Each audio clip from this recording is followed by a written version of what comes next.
예, 회의 시작하시죠. 지난주 경남 지역에 소재하는 기업으로부터 우리 뱁스팀 웹사이트로 용역료 견적 요청이 접수가 됐습니다. 해당 회사는 현재 중국에 조립 및 인가공 자회사를 두고 있어요. 2023년에 관계회사 간의 매입 매출 금액이 500억을 초과할 것으로 예상이 된다고 얘기하더라고요. 그래서 제가 간단하게 그 부분에 대해서 우리가 앞으로 어떻게 용역을 제공할 것인지 리스판스를 했고, 그 다음에 고객이 우리 뱁스팀을 선택하면 법무법인 양재와 선을회계법인이 함께 용역을 수행한다고 고객께 말씀을 드렸습니다. 그리고 고객은 이미 우리 유튜브나 이런 걸 통해서 다 아는 것 같아요, 이런 내용을요. 그래서 데이터베이스 사용료에 대한 견적도 요청을 해서 제가 데이터베이스 회사에 견적을 요청을 했습니다. 근데 아주 다행스럽게도 우리가 이제 팀을 구성해서 앞으로 이제 계속 비즈니스를 해야 되는데 데이터베이스 회사가 아주 파격적인 가격을 제시를 했어요. 그래서 앞으로 우리 뱁스팀이 비즈니스를 하는데 큰 도움이 될 것으로 예상을 합니다. 하여튼 좋은 소식인 것 같고. 자, 그 다음에 이제 외국법인 A가 저에게 자문 요청을 했습니다. 우리 한번 이 내용을 보시죠. 이 외국법인의 자문 요청 내용을 요약을 했는데요. 우리 김경우 회계사님이 다 분석을 했고, 외국법인 A는 해외 관계회사에서 물품 X, 연간 거래 금액이 한 400억 정도 된다고 얘기하더라고요. 그리고 수입을 해서 한국 내에서 판매 활동을 수행하고 있습니다.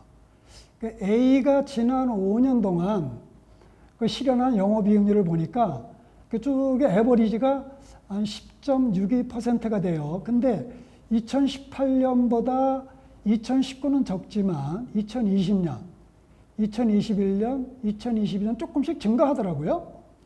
그래서 뱁스팀이 분석한 비교 대상 기업들의 5개년 평균 4분의 값은 로어 쿼타일 3.65, 미디안 6.5, 어퍼 쿼타일 7.99로 나타납니다. 근데 지금 A가 관세청으로서 최근에 관세 조사를 받은 적이 있어요. 근데 관세청이 X 물품의 수입 가격 적정성 여부에 대해서 이슈를 아주 강하게 제기했나 봐요. 그래서 A의 해외 본사가 이제 메일을 보내가지고 국세와 관세 측면에서 이 문제를 어떻게 대응할 것인지 뱁스팀의 의견을 요청해 왔습니다. 비디오 컨퍼런스도 했고요. 그래서 그 내용을 보면 우리가 검토할 사항이 외국법인 A가 X 외에 취급하는 물품의 종류 및 금액의 규모. 그거 중요한 것 같아요. 그렇죠? A는 현재 어떤 방법으로 관세를 신고하고 있는지, 그리고 1, 2, 3 방법을 제외한 4 방법을 택할 가능성은 어느 정도 되는지. 이게 4 방법으로 가면 항상 외국법인에게는 워스트 케이스가 되거든요. 그리고 앞으로 관세 조사에 대비해서 수익 가격을 조정하는 것이 가능한지, 수익 가격을 조정한다면 기존에 신고한 것에 대해서 관세 및 VAT 과세 우려는 없는 건지, 이거 큰 이슈예요, 그죠? 수익 가격을 조정할 경우 어느 정도 조정이 가능한 것인지, 수익 가격 조정으로 영업이익률이 떨어지면 그러면 국세청이 그냥 가만히 있겠냐, 이런 부분은 우리가 오늘 어느 정도 윤곽을 그려야 될 것 같습니다. 자, 김경우 회계사님, 우리가 작성한 이 자료를 보면 A사 영업이익률 분석 자료에 의하면 영업이익이 계속 증가 추세에 있어요. 이게 무슨 특별한 이유가 있는 건가요? 네, 일단 A사 자료를 검토한 결과 본사 정책적으로 지난 5년간 지속적으로 통관 가격 거래 가격을 좀 낮추는 경향이 있는 것으로 확인이 됐습니다. 그리고 이제 지난 몇 년 동안 계속해서 마케팅을 좀 활발하게 했는데요. 그러면서 지속적인 마켓 쉐어 확대에 따라서 판매량이 증가되었고, 이에 따라 고정 비용 감소에 따라 영업이익률이 증가한 것으로 확인되었습니다. 그러면 현재 A사가 해외에서 수입하는 물품이 X 외에 다른 것도 있습니까?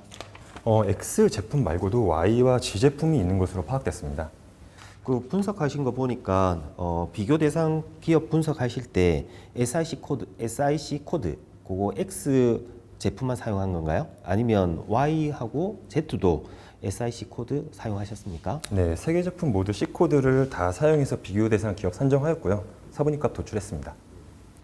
그러면 X, Y, Z의 어떤 통관 금액 비율은 어떤가요?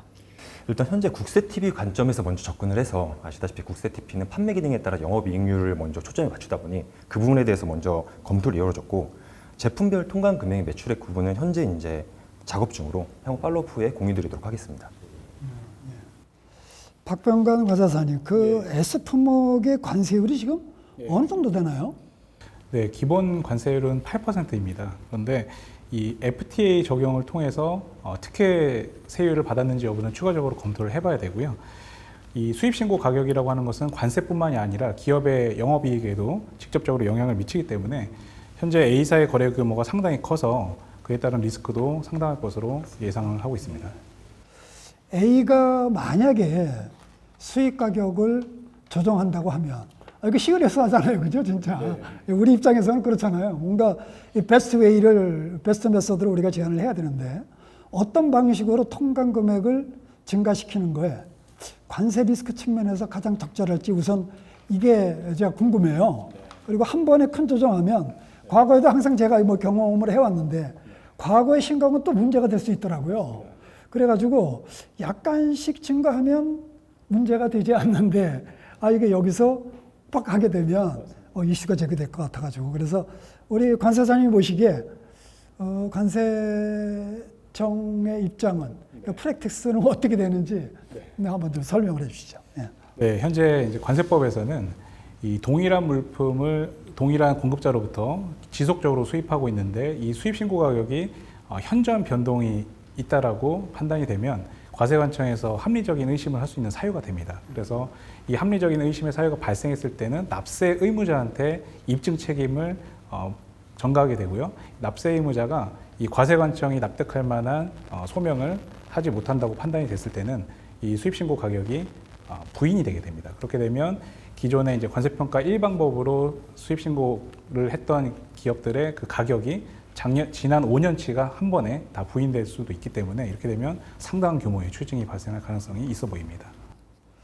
지금 A사가 통관 시 사용하는 방법은 아마 제일 방법인 거로 보여요. 저희가 뭐 상세하게 분석을 안 했는데 그럼 만약에 최악의 경우에 관세청이 우리 제4 방법으로 갈 거야 이렇게 하면 지금 영업이익률이 좀 높잖아요. 그죠? 네, 영업이익률이 높아가지고 이슈가 될 수도 있을 것 같아요. 그래서 제품별 구분 손익계산서를 한번 작성을 우리가 한번 해봐야 될 것 같은데 그래서 그렇게 되면 제4 방법 적용 가능성 여부를 우리가 한번 검토를 해야 되지 않나.